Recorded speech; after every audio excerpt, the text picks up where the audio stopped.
دونوں کی مدھیڑ ہو جاتی ہے. دونوں کہتے ہیں کہ اس کی روح کو میں لے جاؤں گا, وہ کہتا ہے اس کی روح کو میں لے جاؤں گا. وہ کہتا ہے کہ اس کے پاس تو بڑے سارے گناہ ہیں, 100 آدمیوں کا قاتل ہے,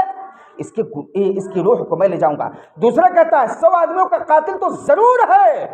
لیکن اس کے دل میں اللہ رب العالمین کا خوف پیدا ہو گیا تھا. اللہ رب العالمین کی رضا کے لیے, اللہ رب العالمین کی بندگی کے لیے یہ بندہ دوڑ رہا تھا, تلاش رہا تھا, اس کی روح میں لے جاؤں گا. اس کی نیت صاف و درست تھی, اس کی روح کو میں لے جاؤں گا. دونوں میں اختلاف ہوتا ہے. اللہ رب العالمین کے حکم سے جبریل امین نازل ہوتے ہیں. جبریل امین مسئلے کو سن کر کے فیصلہ سناتے ہیں کہ اس آدمی کے اس راستے کو ناپا جائے, دیکھا جائے کہ کیا وہ ان نیک آدمیوں کے قریب تھا. اگر ان نیک آدمیوں کے قریب تھا تو یقیناً رحمت کا فرشتہ زیادہ مستحق ہے کہ اس کی روح کو لے کر کے جائے. لیکن اگر وہ اچھے لوگوں سے دور تھا تو زیادہ مستحق ہے وہ زحمت کا فرشتہ, وہ گناہوں کا فرشتہ, جس کے ان بدبخت روحوں والا فرشتہ جو بدبخت لوگوں کی روحوں کو لے جاتا ہے, وہ زیادہ مستحق ہے. راستے کی نپائی ہوتی ہے. اتفاق دیکھیے, وہ آدمی ان نیک اور اچھے افراد کے زیادہ قریب ہوتا ہے.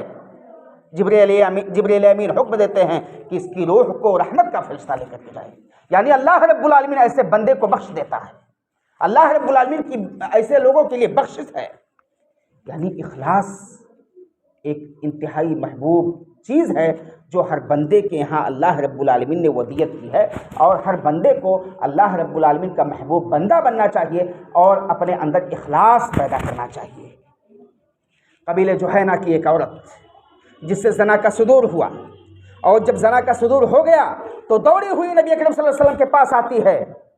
اور کہتی ہے, اے اللہ کے رسول, مجھ سے زنا کا صدور ہو گیا ہے, میں نے زنا کر لیا ہے, آپ مجھے پاک کر دیجیے. نبی اکرم صلی اللہ علیہ وسلم اس کے سرپرستوں کو بلاتے ہیں اور پوچھتے ہیں کیا معاملہ ہے, یا بچی یا عورت اس طرح کی باتیں کہہ رہی ہے. نبی اکرم صلی اللہ علیہ وسلم کہتے ہیں کہ نہیں, ابھی کچھ نہیں کہا جائے گا. جب ہر اعتبار سے اقرار ہو جاتا ہے تب نبی اکرم صلی اللہ علیہ وسلم اس کے تعلق سے حد رجم کا فیصلہ صادر فرماتے ہیں اور کہتے ہیں کہ جب یہ جائے اور اپنے وضع حمل کو رکھ دے, اس کے پیٹ میں جو بچہ ہے اس بچے کو جب زن دے تو پھر دوبارہ لے کر کے آئیے گا, اس کے بعد اس پر زنا کا حد نافذ ہوگا. یہ نبی اکرم صلی اللہ علیہ وسلم کا معاملہ تھا. یعنی گناہ کر کے وہ عورت خود جب اس کے دل میں اللہ رب العالمین کا خوف پیدا ہوتا ہے تو توبہ کو تلاشتی ہے, استغفار کو تلاشتی ہے, اور اللہ رب العالمین کے پیارے حبیب کے درمیان پہنچتی ہے, ان کے جناب میں پہنچتی ہے, اور اپنے سارے مسائل کو پیش کر کے اپنے اوپر خود اپنے حد کو نافذ کروانا چاہتی ہے. یہ نبی اکرم صلی اللہ علیہ وسلم کا تعامل ہے کہ نبی اکرم صلی اللہ علیہ وسلم نے ایسا کیا. جب نبی اکرم صلی اللہ علیہ وسلم نے اس عورت پر حد کو نافذ کرنے کا حکم صادر فرما دیا اور اس عورت کی گردن کو مار دی گئی, یعنی رجم کا حکم اس پر لاگو کر دیا گیا, حد رجم اس پر لاگو کر دیا گیا. جناب عمر فاروق رضی اللہ تعالیٰ عنہ کیا دیکھتے ہیں کہ نبی اکرم صلی اللہ علیہ وسلم اس کے جنازے کو پڑھا رہے ہیں. عمر فاروق رضی اللہ تعالیٰ عنہ نبی اکرم صلی اللہ علیہ وسلم کے پاس آتے ہیں اور کہتے ہیں کہ اے نبی اکرم صلی اللہ علیہ وسلم, آپ اس بدکارہ عورت کی نماز جنازہ پڑھا رہے ہیں جس عورت نے اتنی بڑی غلطی کا صدور کیا, جس عورت نے اتنا بڑا جرم کیا, اس کی نماز جنازہ آپ پڑھا رہے ہیں. نبی اکرم صلی اللہ علیہ وسلم کہتے ہیں کہ جی ہاں, اور مزید آپ نے فرمایا کہ میں اس کی نماز جنازہ جو پڑھا رہا ہوں. سن لیجئے ایک بات اس عورت کے تعلق سے, لقد تابت توبۃ لو قسمت بین 70 من اہل المدینہ لوسعتهم وهل وجدت توبۃ افضل من ان جادت بنفسها للہ عز وجل. نبی اکرم صلی اللہ علیہ وسلم کہتے ہیں کہ اس عورت نے ایسی توبہ کی ہے کہ اس کے توبہ کو 70 انصاریوں پر, 70 اہل مدینہ پر تقسیم کر دیا جائے گا, تب بھی اس کا توبہ بھاری ہوگا. یعنی ایسی توبہ کر لی ہے. اور پھر کہتے ہیں عمر فاروق رضی اللہ تعالیٰ عنہ سے کہ عمر فاروق, آپ مجھے تانا دے رہے ہو, آپ مجھے کہہ رہے ہو کہ میں اس بدکارہ کی نماز جنازہ پڑھا رہا ہوں. سن لیجئے کان کھول کر کے کہ کیا اس سے افضل توبہ آپ کے نزدیک کوئی ہو سکتا ہے کہ کوئی شخص گناہ کرے اور اس گناہ کی پاداش میں خود اپنے اوپر اپنی جان کو دینے کے لیے اللہ رب العالمین کی رضا کے لیے پشیماں ہو؟ اس سے بہترین عمل کوئی ہو سکتا ہے؟ اس عورت کا معاملہ یہ ہے، اس سے گناہ ضرور سرزد ہوا تھا، اس سے غلطی ضرور سرزد ہوئی تھی، لیکن جب اس کے دل میں اللہ رب العالمین کا خوف آیا تو اس نے یہ نہیں دیکھا کہ دنیا کے اندر میں اور زیادہ زندہ رہ لوں، بلکہ اس نے کہا کہ اللہ کے رسول مجھ پر حد رجم کو نافذ کیجئے اور میری گردن کو اڑا دیجئے۔ یعنی اس نے خلوص دل سے توبہ کیا ہے، اور اس کی توبہ بڑی عظیم ہے، اس لیے اس پر تان و تشنیع مت کرو۔ ماعز بن اسلم رضی اللہ تعالیٰ عنہ، نبی اکرم صلی اللہ علیہ وسلم کے جلیل القدر صحابی، جب ان سے گناہ کا صدور ہوتا ہے نبی اکرم صلی اللہ علیہ وسلم کے پاس دوڑ کر کے آتے ہیں اور کہتے ہیں یا رسول اللہ طہرنی، اے اللہ کے رسول مجھے پاک کر دیجئے۔ نبی اکرم صلی اللہ علیہ وسلم کا معاملہ ہے، آپ دیکھتے ہیں کہ ماعز بن اسلم ہیں، جلیل القدر صحابی ہیں، نبی اکرم صلی اللہ علیہ وسلم کہتے ہیں ویحک فاستغفر اللہ وتب الیہ، ماعز بن اسلم جاؤ، تم پر افسوس ہو، اس اللہ رب العالمین سے توبہ کرو، اس اللہ رب العالمین سے استغفار کرو، وہ اللہ رب العالمین تمہاری توبہ کو قبول کر لے گا۔ ماعز بن اسلم نبی اکرم صلی اللہ علیہ وسلم کے دربار سے، نبی اکرم صلی اللہ علیہ وسلم کے جناب سے نکل کر کے کچھ دور جاتے ہیں، پھر لوٹ کر کے آتے ہیں اور وہی جواب، وہی باتیں، وہی سوال کرتے ہیں نبی اکرم صلی اللہ علیہ وسلم سے، طہرنی یا رسول اللہ، اے اللہ کے رسول مجھے پاک کر دیجئے۔ نبی اکرم صلی اللہ علیہ وسلم ماعز بن اسلم رضی اللہ تعالیٰ عنہ کو ایک سے زائد بار واپس کرتے ہیں۔ چوتھی بار جب ماعز بن اسلم رضی اللہ تعالیٰ عنہ نبی اکرم صلی اللہ علیہ وسلم کے پاس آتے ہیں تو کہتے ہیں کہ پاک کر دیجئے۔ نبی اکرم صلی اللہ علیہ وسلم ان سے کہتے ہیں کہ کس چیز سے تمہیں پاک کر دوں، کس چیز سے تمہیں پاک کر دوں، کیا جرم تم نے کیا ہے، کیا خطا تم سے صادر ہوئی ہے، وہ بتاؤ۔ نبی اکرم صلی اللہ علیہ وسلم سے ماعز بن اسلم رضی اللہ تعالیٰ عنہ کہتے ہیں کہ اللہ کے رسول میں نے بدکاری کر لی ہے، میں نے زنا کر لیا ہے۔ نبی اکرم صلی اللہ علیہ وسلم پھر آپ کے جرم پر پردہ ڈالتے ہیں اور کیا کہتے ہیں، صحابہ کی جماعت بیٹھی ہوئی ہے، افراد موجود ہیں، کیا یہ مجنون تو نہیں ہے، کیا یہ پاگل تو نہیں ہے، کیا اس کا دماغی توازن تو نہیں بگڑ گیا ہے جو اس طرح کی باتیں اپنے تعلق سے کہہ رہا ہے کہ مجھ سے زنا کا صدور ہو گیا ہے اور آپ مجھے پاک کر دیجئے، میری گردن کو مار دیجئے، مجھ پر حد رجم کو نافذ کیجئے۔ لوگ کہتے ہیں نہیں، پاگل بھی نہیں ہے۔ ماعز بن اسلم رضی اللہ تعالیٰ عنہ خود کہتے ہیں کہ اللہ کے رسول میرا ذہنی توازن بہت ٹھیک ٹھاک ہے، میں ایک دم ہوش حواس میں رہ کر کے اس بات کو کہہ رہا ہوں کہ طہرنی یا رسول اللہ مجھے پاک کیجئے گناہ سے، مجھے پاک کیجئے۔ پھر نبی اکرم صلی اللہ علیہ وسلم کہتے ہیں کہ کیا اس نے شراب تو نہیں پی لی ہے جس کے نشے میں آ کر کے اس کا ذہنی توازن بگڑ گیا ہے، اس کا ذہن بگڑ گیا ہے، اس کا ذہن معوف ہو گیا ہے۔ صحابہ میں سے ایک آدمی کھڑے ہوتے ہیں اور ماعز بن اسلم رضی اللہ تعالیٰ عنہ کے منہ کے قریب اپنے ناک کو کر کے سونگھتے ہیں اور جواب دیتے ہیں اللہ کے رسول ایسی بھی کوئی بات نہیں ہے، یہ تو بہت ٹھیک ٹھاک لگ رہے ہیں، کوئی شراب وراب نہیں پیے ہیں۔ تب نبی اکرم صلی اللہ علیہ وسلم کہتے ہیں کہ ٹھیک ہے، آپ پر حد رجم ہے اور زنا کے صدور میں آپ پر رجم کا حد نافذ اور لاگو ہوگا۔ آپ صلی اللہ علیہ وسلم یہ حکم دیتے ہیں۔ ماعز بن اسلم رضی اللہ تعالیٰ عنہ پر حد رجم نافذ کیا جاتا ہے۔ صحابہ کرام ہیں، ہر معاشرے کے اندر لوگ موجود ہوتے ہیں جن کے خیالات یکساں نہیں ہوتے ہیں۔ صحابہ ہیں، ان میں سے بعض لوگ کہتے ہیں کہ ماعز بن اسلم تباہ اور برباد ہوئے، اور بعض کہتے ہیں کہ نہیں، ماعز بن اسلم تباہ اور برباد نہیں ہوئے ہیں، ماعز بن اسلم اللہ رب العالمین کے محبوب بندے بن چکے ہیں، یا اللہ رب العالمین کی رحمت کے طلبگار بن چکے ہیں، اللہ رب العالمین کی رحمتیں ان پر ہوں گی۔ 3 دن گزرنے کے بعد نبی اکرم صلی اللہ علیہ وسلم آتے ہیں، صحابہ کے پاس بیٹھتے ہیں اور اس مسئلے کو پیش کیا جاتا ہے آپ پر۔ نبی اکرم صلی اللہ علیہ وسلم کہتے ہیں کہ ماعز بن اسلم کے تعلق سے تم لوگ استغفار کرو، ماعز بن اسلم رضی اللہ تعالیٰ عنہ کے تعلق سے تم لوگ اللہ رب العالمین سے دعائیں کرو، اور سنو، تم میں سے لوگ دو گروپوں میں تقسیم ہو چکے ہیں. بعض کہتے ہیں ماعز بن اسلم نے اچھا کیا اور بعض لوگ کہتے ہیں کہ ماعز بن اسلم برا کیے ہیں. ایک بات کان کھول کر کے سن لو کہ ماعز بن اسلم رضی اللہ تعالیٰ عنہ بہت اچھا عمل کیے ہیں اور ایسی توبہ کیے ہیں ماعز بن اسلم کہ اگر ان کے توبہ کو ایک امت پر پیش کر دیا جائے تب بھی ان کی توبہ بھاری ہوگی.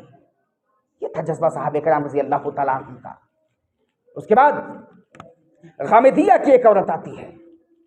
اور وہ کہتی ہے طہرنی یا رسول اللہ، اے اللہ کے رسول مجھ سے زنا کا صدور ہو گیا، مجھے بھی پاک کر دیجیے. نبی اکرم صلی اللہ علیہ وسلم اس کے معاملے میں بھی وہی رول اپناتے ہیں جو ماعز بن اسلم رضی اللہ تعالیٰ عنہ کے تعلق سے اپناتے ہیں. اس کی بات کو نہیں سنتے ہیں، درگزر کرتے ہیں کہ جائے توبہ اور استغفار کر لے اللہ رب العالمین سے اور اللہ رب العالمین اس کو معاف کر دے گا. وہ عورت جواب دیتی ہے، وہ کہتی ہے اللہ کے رسول ماعز بن اسلم رضی اللہ تعالیٰ عنہ والا معاملہ میرے ساتھ بھی کرنا چاہتے ہو کہ بار بار اپنے دربار سے مجھے بھگانا چاہتے ہو، لوٹانا چاہتے ہو؟ ایسی کوئی چیز نہیں ہے. اے اللہ کے رسول طہرنی، مجھے پاک کر دیجیے، مجھ سے زنا کا صدور ہوا ہے، مجھے پاک کر دیجیے. میں نہیں چاہتی ہوں زندہ رہنا، مجھے دنیا کی زندگی محبوب نہیں ہے، میں اللہ رب العالمین کی بہترین بندی بننا چاہتی ہوں. وہ عورت جواب دیتی ہے. نبی اکرم صلی اللہ علیہ وسلم اس کے تعلق سے بھی جب آپ کو فل کانفیڈنس ہو جاتا ہے تب اس پر حد رجم کو نافذ کرنے کا حکم صادر فرماتے ہیں. لیکن پھر نبی اکرم صلی اللہ علیہ وسلم وہی حکم دیتے ہیں کہ آپ پر حد کی نفاذ ابھی نہیں ہوگی، آپ جائیں، آپ حاملہ ہو چکی ہیں، جب آپ کا حمل ہو جائے بچہ جن دیجئے تب اس کے بعد دوبارہ آئیے گا. اس عورت سے جب بچہ پیدا ہو جاتا ہے پھر اپنے شیرخوار بچے کو لے کر کے نبی اکرم صلی اللہ علیہ وسلم کے پاس پہنچتی ہے، کہتی ہے طہرنی یا رسول اللہ، اے اللہ کے رسول مجھے پاک کر دیجئے. نبی اکرم صلی اللہ علیہ وسلم کہتے ہیں کہ نہیں، ابھی بھی نہیں، ابھی حد رجم تمہارے اوپر نافذ نہیں ہوگا. جاؤ اس وقت تک رکو جب تک یہ بچہ کچھ کھانے پینے کے لائق نہ ہو جائے تب تک تمہیں نہیں آنا ہے. جب یہ کھانے پینے کے لائق ہو جائے گا، دودھ کے علاوہ چاول اور روٹی پر اس بچے کا انحصار ہو جائے گا، تب آنا، تمہارے اوپر حد کو نافذ کیا جائے گا. یہ نبی اکرم صلی اللہ علیہ وسلم کہتے ہیں. پھر ایک انصاری نوجوان اس عورت کی کفالت کی ذمہ داری لیتے ہیں، اس بچے کی کفالت کی ذمہ داری لیتے ہیں، اور وہ بچہ اس حالت میں پہنچ جاتا ہے کہ اس کے ہاتھ میں روٹی کا ایک ٹکڑا ہے. وہ عورت اپنے بچے کو لے کر کے نبی اکرم صلی اللہ علیہ وسلم کے جناب میں پہنچتی ہے. اس کے بعد نبی اکرم صلی اللہ علیہ وسلم اس عورت پر حد کو نافذ کرتے ہیں. جب نبی اکرم صلی اللہ علیہ وسلم نے اس عورت پر حد کو نافذ کیا، جناب خالد بن ولید رضی اللہ تعالیٰ عنہ، نبی اکرم صلی اللہ علیہ وسلم کے جلیل القدر و جاباز صحابی جنہوں نے بڑے سارے معرکوں کو فتح کیا ہے، وہ خالد بن ولید ایک پتھر اٹھاتے ہیں اور غصے کی تاب نہ لا کر کے پھر اس عورت کو مارتے ہیں، اور اس عورت کے زخمی ہونے کے بعد اس عورت سے چھینٹے نکلتے ہیں جو چھینٹے خالد بن ولید رضی اللہ تعالیٰ عنہ کے چہرے پر پڑتے ہیں. جب خالد بن ولید کے چہرے پر پڑتے ہیں تو خالد بن ولید اپنے انداز میں کچھ غلط باتیں اس کے تعلق سے کہہ جاتے ہیں. اتنی خراب تھی، ایسا خون میرے جسم پر آ گیا. نبی اکرم صلی اللہ علیہ وسلم جب دیکھتے ہیں خالد بن ولید رضی اللہ تعالیٰ عنہ کے تیور کو، خالد بن ولید رضی اللہ تعالیٰ عنہ کے معاملے کو، تو نبی اکرم صلی اللہ علیہ وسلم کہتے ہیں خالد بن ولید سے مہلن یا خالد، مہلن یا خالد، اے خالد تم ٹھہرے رہو، اے خالد تم اچھا عمل انجام نہیں دے رہے ہو، تم ٹھہر جاؤ، تم رک جاؤ. فوالذی نفسی بیدہ لقد تاب توبۃ لو قالها صاحب مکس لغفر له. اے خالد تم کان کھول کر کے سن لو، تم تو یہ سوچ رہے ہو نا کہ بہت غلط تھی عورت، اور غلطی کی وجہ سے نبی اکرم صلی اللہ علیہ وسلم نے اس پر حد کو نافذ کیا ہے، اور یہ عورت اب بھی خطا کار ہے، اب بھی غلط کار ہے. کان کھول کر کے سن لو کہ اس عورت نے ایسی توبہ کر لی ہے، ایسی توبہ کر لی ہے کہ اگر اس طرح کا توبہ ایک ظالم ٹیکس لینے والا حاکم بھی کرے تو اللہ رب العالمین اس کو بھی بخش دے گا. لہٰذا اس عورت پر کوئی کلام مت کرو. یہ عورت بڑی نیک ہے، اس نے اپنی گناہوں کا اقرار کیا اور اللہ رب العالمین کے احکام کو تلاشا، اللہ رب العالمین کی توبہ کو تلاشا، اللہ رب العالمین کی جناب میں توبہ اور استغفار کیا. اس کو برا بھلا مت کہو. خالد تم ٹھہر جاؤ، خالد تم رک جاؤ. پھر نبی اکرم صلی اللہ علیہ وسلم اس کے جنازہ کا حکم دیتے ہیں، اس کے جنازہ کو خود پڑھاتے ہیں اور پھر اس کی تدفین کا حکم دیتے ہیں. یہ نبی اکرم صلی اللہ علیہ وسلم کا تعامل تھا، اور نبی اکرم صلی اللہ علیہ وسلم کے اصحاب کا تعامل تھا کہ اگر ان سے گناہوں کا صدور ہوتا تھا، غلطیاں سرزد ہوتی تھی، تو وہ لوٹتے تھے اللہ رب العالمین کے جناب میں، وہ مانگتے تھے اللہ رب العالمین سے، وہ اللہ رب العالمین کے جناب میں اپنے جرائم کو، اپنے گناہوں کو، اپنے کیے ہوئے غلط اعمال کو اللہ رب العالمین کو کے سامنے پیش کر کے اس سے معافی اور تلافی کی امید کرتے تھے، اور اللہ رب العالمین ایسے بندوں کو معاف بھی کرتا ہے۔ ہمیں اور آپ کو چاہیے کہ ہم بھی اگر ہم سے گناہ سرزد ہو رہے ہیں، اللہ رب العالمین کے جناب میں اپنی گناہوں کو پیش کر کے اللہ رب العالمین سے معافی طلب کریں، اللہ رب العالمین سے توبہ کو طلب کریں، اللہ رب العالمین سے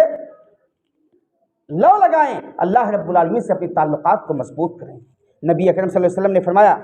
حدیث قدسی ہے کہ اللہ رب العالمین کہتا ہے، یا ابن آدم انک ما دعوتنی ورجوتنی غفرت لک علی ما کان فیک ولا ابالی، یا ابن آدم لو بلغت ذنوبک عنان السماء ثم استغفرنی لغفرت لک ولا ابالی، یا ابن آدم لو اتیتنی بقراب الارض خطایا ثم لقیتنی لا تشرک بی شیئا لاتیتک بقرابها مغفرہ۔ نبی اکرم صلی اللہ علیہ وسلم کہتے ہیں کہ اللہ رب العالمین فرماتا ہے کہ اے میرے بندے، اے ابن آدم، جب تک تم گناہ کرتے ہو اور گناہ کرتے وقت مجھ سے تعلقات کو مضبوط کرتے ہو کہ میرا اللہ مجھے معاف کر دے گا،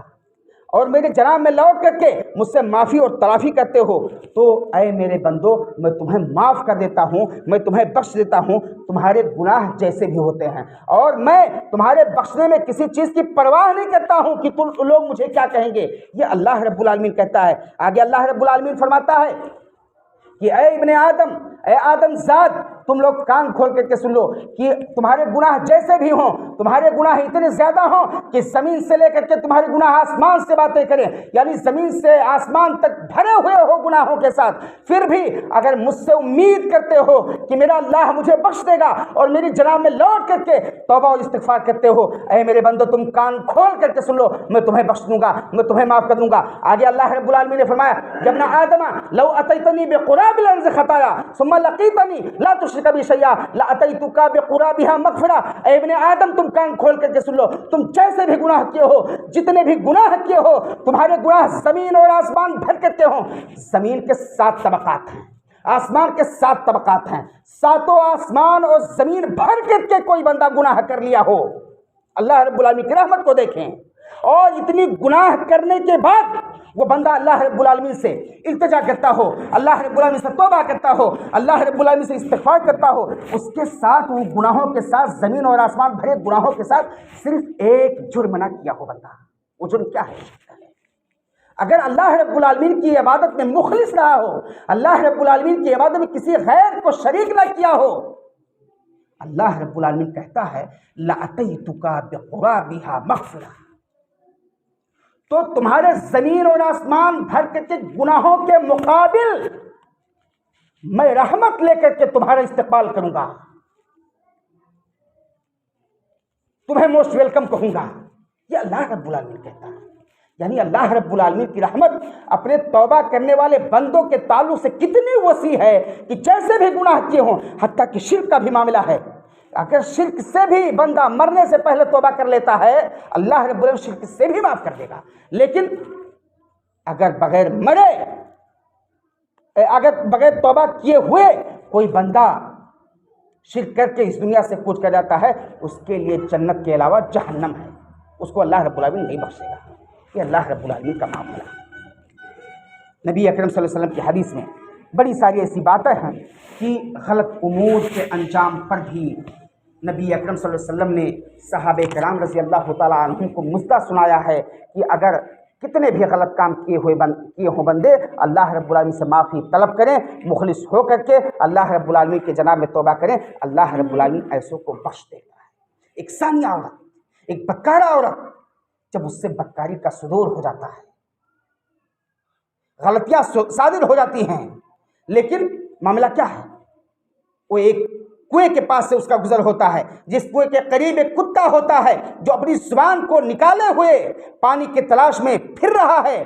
گرمی کی تپش، حدت اور حرارت بڑی تیز ہے، اس عورت کو رحم آ جاتا ہے، وہ اپنے موزے کو نکالتی ہے، اپنی اوڑھنی کو باندھ کر کے اس موزے میں کو بھگو کر کے کنویں سے پانی نکال کر کے اس کتے کو پلاتی ہے۔ اللہ رب العالمین کو یہ عمل کافی پسند آتا ہے، اللہ رب العالمین اس ثانیہ عورت کو، اس بدکارہ عورت کو بھی معاف کر دیتا ہے۔ اس لیے ہم اور آپ اگر اللہ رب العالمین کے جناب میں توبہ کریں تو مخلص ہو کر کے توبہ کریں، جیسے بھی گناہ ہوں گے انشاءاللہ اللہ رب العالمین معاف کرے گا۔ اللہ رب العالمین کا معاملہ ہے ان اللہ یحب التوابین ویحب المتطہرین، اللہ رب العالمین توبہ کرنے والے بندوں کو پسند کرتا ہے، اللہ رب العالمین پاک بندوں کو پسند کرتا ہے، اور ایسے بندے اللہ رب العالمین کے نزدیک کافی محبوب ہوتے ہیں۔ ایسے ہی نبی اللہ رب العالمین نے فرمایا وما